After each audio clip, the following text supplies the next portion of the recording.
اب ہم آپ کی چاروں صاحبزادیوں کے حالات و واقعات ترتیب وار بیان کرتے ہیں۔ چونکہ سیدہ زینب رضی اللہ عنہا سب سے بڑی صاحبزادی تھی، لہٰذا انہی سے شروع کرتے ہیں۔ سیدہ خدیجہ رضی اللہ عنہا سے نکاح کے 5 برس بعد سیدہ زینب رضی اللہ عنہا پیدا ہوئی۔ اس وقت نبی صلی اللہ علیہ وسلم کی عمر 30 سال کی تھی۔ گویا جب اعلان نبوت ہوا، سیدہ زینب رضی اللہ عنہا اس وقت 10 سال کی ہو چکی تھی۔ یہ بھی اپنے والدہ کے ساتھ ہی ایمان لے آئی۔ ان کا نکاح ابو العاص بن ربیع سے ہوا، جو ان کی خالہ حالہ بنت خویلد کے صاحبزادے تھے۔ حالہ بنت خویلد اور سیدہ خدیجہ بنت خویلد دونوں سگی بہنیں تھیں۔ سیدنا ابو العاص مسلمان ہونے سے قبل بھی صاحب تجارت اور مالدار تھے، نیز امانت دار بھی تھے۔ سیدہ خدیجہ رضی اللہ عنہا نے رسول اللہ صلی اللہ علیہ وسلم سے گزارش کی کہ زینب کا نکاح ابو العاص سے کر دینا چاہیے۔ آپ نے یہ بات منظور فرمائی، ابو العاص سے نکاح کر دیا۔ یہ نکاح اعلان نبوت سے پہلے ہوا۔ رسول اللہ صلی اللہ علیہ وسلم نے جب نبوت کا اعلان فرمایا تو کفار آپ سے دشمنی پر اتر آئے اور ہر معاملے میں آپ کے راستے میں رکاوٹیں کھڑی کی۔ دشمنی کا ایک طریقہ انہوں نے یہ اپنایا کہ ابو العاص سے زور دے کر کہا زینب کو طلاق دے دے۔ قبیلہ قریش میں جس عورت سے آپ چاہیں گے ہم آپ کی شادی کر دیں گے۔ اس پر ابو العاص نے جواب دیا، میں زینب کو طلاق نہیں دوں گا، میں ان کے بدلے میں قریش کی کسی بھی عورت کو پسند نہیں کرتا۔ قریش نے اس رشتے کو ختم کرانے کے لیے بہت زور لگایا۔ ابو العاص انکار ہی کرتے رہے، اگرچہ وہ مسلمان نہیں ہوئے تھے، پھر بھی انہوں نے قریش کا یہ مطالبہ ماننے سے صاف انکار کر دیا۔ اس بنا پر نبی صلی اللہ علیہ وسلم نے ان کے اس ثابت قدمی پر تعریف فرمائی اور ان کے کردار کی پختگی کو پسند فرمایا۔ غزوہ بدر میں جب مسلمانوں کو فتح نصیب ہوئی اور اس لڑائی میں شکست کھا لینے والے بہت سے کافروں کو قید کر لیا گیا تو قیدیوں کو مدینے لایا گیا۔ قیدیوں سے معاوضہ لے کر انہیں رہا کرنے کا فیصلہ کیا گیا۔ اس لڑائی میں ابو العاص بھی قید ہو کر آئے ہوئے تھے۔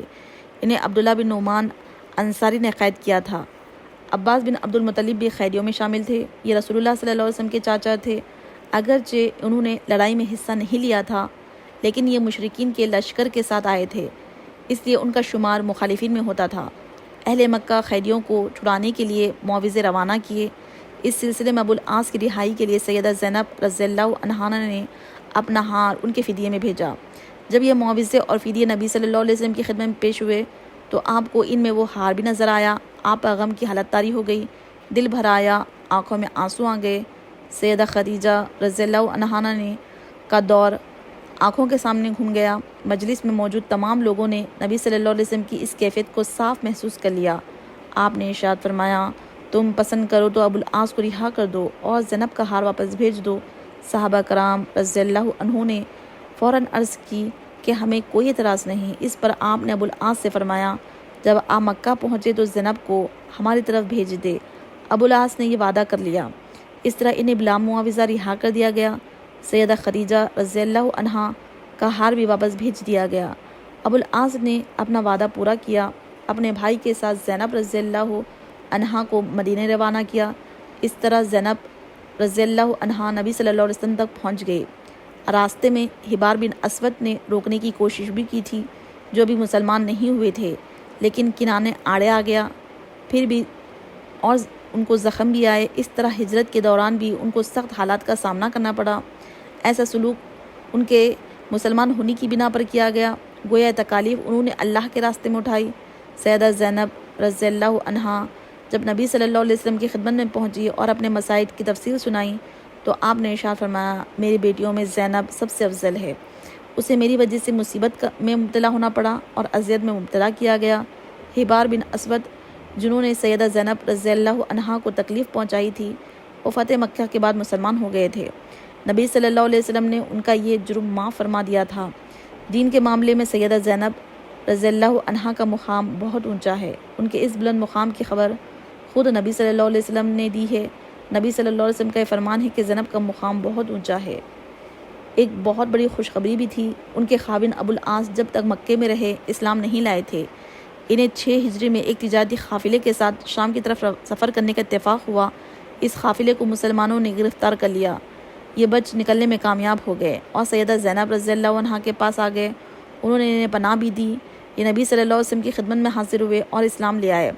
مسلمان ہونے کے بعد مکہ گئے، ان کے پاس جن لوگوں کی امانتیں تھیں ان کی امانتیں انہیں لوٹا دی۔ اس کے بعد فرمایا، سن لو میں مسلمان ہو گیا ہوں۔ میں نے اپنے اسلام کا اعلان مدینے میں اس لیے نہیں کیا، تم یہ خیال نہ کرو میں نے تمہارا مال کھا لینے کا ارادہ کر لیا ہے۔ اس کے بعد یہ مکے سے مدینہ آ گئے۔ مدینہ پہنچے تو نبی صلی اللہ علیہ وسلم نے 6 سال کی مفارقت کے بعد نکاح اول ہی پر سیدہ زینب رضی اللہ عنہا کو ابو العاص کے گھر رخصت کر دیا۔ سیدہ زینب رضی اللہ عنہا کے ہاں ابو العاص رضی اللہ عنہ سے ایک لڑکا اور ایک لڑکی پیدا ہوئے۔ لڑکے کا نام علی اور لڑکی کا نام امامہ رکھا گیا۔ علی بن ابو العاص نے رسول اللہ صلی اللہ علیہ وسلم کی نگرانی میں پرورش پائی۔ مکہ فتح ہوا تو آپ نے انہیں اپنی سواری پر پیچھے بٹھایا ہوا تھا۔ انہی کے متعلق صحیح بخاری میں ایک روایت یہ ہے کہ سیدنا اسامہ بن زید فرماتے ہیں کہ سیدہ زینب رضی اللہ عنہا نے رسول اللہ صلی اللہ علیہ وسلم کے پاس پیغام بھیجا، میرا بیٹا حالت نزا میں ہے، جلدی تشریف لائیے۔ آپ نے سلام کے بعد کہلا بھیجا، جو کچھ اللہ نے لیا یا عنایت کیا سب اسی کا ہے، اور ہر چیز کی زندگی کے لیے اس کے ہاں ایک وقت مقرر ہے، اس لیے تمہیں ثواب کی امید پر صبر کرنا چاہیے۔ سیدہ زینب رضی اللہ عنہا نے دوبارہ پیغام بھیجا، قسم دلائی آپ ضرور تشریف لائیں۔ چنانچہ آپ کھڑے ہو گئے۔ آپ کے ساتھ سعد بن عبادہ، معاذ بن جبل، ابی بن کعب، زید بن ثابت رضی اللہ عنہ اور دیگر چند اشخاص تھے۔ وہاں پہنچنے پر بچے کو اٹھا کر آپ کی خدمت میں لایا گیا۔ اس وقت اس کی سانس اکھڑی ہوئی تھی اور سانس کی آمد و رفت پرانے مشکی کسی کی طرح تھی۔ یہ دیکھ کر آپ کی دونوں آنکھوں سے آنسو بہنے لگے۔ سعد رضی اللہ عنہ نے عرض کیا، یا رسول اللہ صلی اللہ علیہ وسلم یہ رونا کیسا؟ آپ نے فرمایا، یہ رحمت ہے جو اللہ نے اپنے بندوں کے دلوں میں رکھی ہے، اور صرف انہی بندوں پر رحم کرتا ہے جو رحم دل ہوتے ہیں۔ علی بن عاص کی وفات کے متعلق ایک روایت یہ ہے کہ بچپن میں وفات پائی، لیکن عام روایت میں یہ ہے کہ سن رشد کو پہنچے۔ ابن عساکر فرماتے ہیں کہ یرموک کے معرکے میں شہید ہوئے۔ سیدہ زینب رضی اللہ عنہا کی بیٹی امامہ بھی نبی صلی اللہ علیہ وسلم کے ہاں پرورش پائی۔ صحیح بخاری میں ابو قتادہ انصاری رضی اللہ عنہ بیان کرتے ہیں کہ رسول اللہ صلی اللہ علیہ وسلم ہمارے ہاں تشریف لائے۔ اس وقت امامہ آپ کے کھاندے پر تھی۔ آپ نے اسی حالت میں نماز شروع کی۔ جب رکوع فرماتے تو انہیں اتار کر زمین میں بٹھا دیتے، سجدے سے سر اٹھاتے تو پھر امامہ کو سوار کر لیتے۔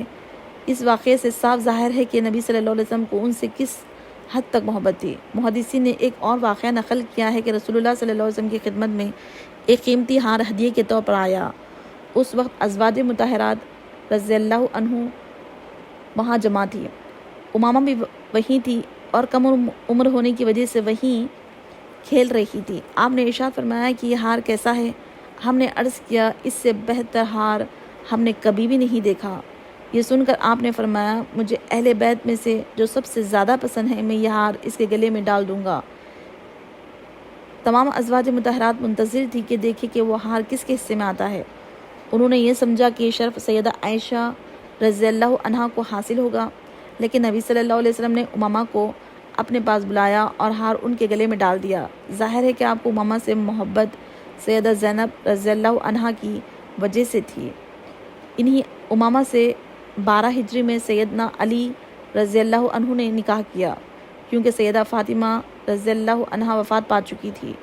سیدنا علی رضی اللہ عنہ کوفے میں شہید کر دیے گئے تو امامہ کا دوسرا نکاح مغیرہ بن نوفل سے ہوا۔ انہی کے نکاح میں یہ فوت ہوئی۔ سیدنا ابو العاص رضی اللہ عنہ نے سیدہ زینب رضی اللہ عنہا کے ساتھ نہایت شریفانہ برتاؤ کیا۔ نبی صلی اللہ علیہ وسلم نے ان کے شریفانہ تعلقات کی تعریف کی۔ دوبارہ رخصتی کے بعد سیدہ زینب رضی اللہ عنہا تھوڑا عرصہ زندہ رہی۔ 6 یا 7 ہجری میں سیدنا ابو العاص اسلام لے آئے اور سیدہ زینب رضی اللہ عنہا نے 8 ہجری میں مدینہ منورہ میں انتقال کیا۔ سیدہ زینب رضی اللہ عنہا کو ام المؤمنین سیدہ سودا، سیدہ ام سلمہ اور ام ایمن رضی اللہ عنہا نے غسل دیا۔ غسل کے بعد رسول اللہ صلی اللہ علیہ وسلم کو اطلاع دی گئی۔ آپ نے اپنا تہبند کفن میں شامل کرنے کے لیے مرحمت فرمایا۔ نماز جنازہ خود نبی صلی اللہ علیہ وسلم نے پڑھائی۔ یہ ایک عظیم شرف ہے جو امت کے خاص افراد ہی کو حاصل ہوا ہے۔ ان کا جنازہ مسلمان عورتوں نے بھی پڑھا۔ سیدہ فاطمہ بھی اپنی بڑی بہن کے جنازے میں شریک ہوئی۔ سیدہ زینب رضی اللہ عنہا کو خبر میں خود نبی صلی اللہ علیہ وسلم اور ان کے خاوند ابو العاص نے اتارا۔ سیدہ زینب رضی اللہ عنہا کو چونکہ ہجرت کے وقت زخم بھی آئے تھے اور اسی زخم سے ان کی موت واقع ہوئی تھی، اس لیے حافظ ابن کثیر نے البدایہ و نہایہ میں انہیں شہیدہ زینب لکھا ہے، یعنی سیدہ زینب اللہ کے راستے میں شہید ہونے والی خاتون ہیں۔ سیدہ زینب رضی اللہ عنہا کے خاوند ابو العاص نے 12 ہجری میں ذی الحج کے مہینے میں انتقال کیا۔ یہ تذکرہ تھا سیدہ زینب رضی اللہ عنہا کا۔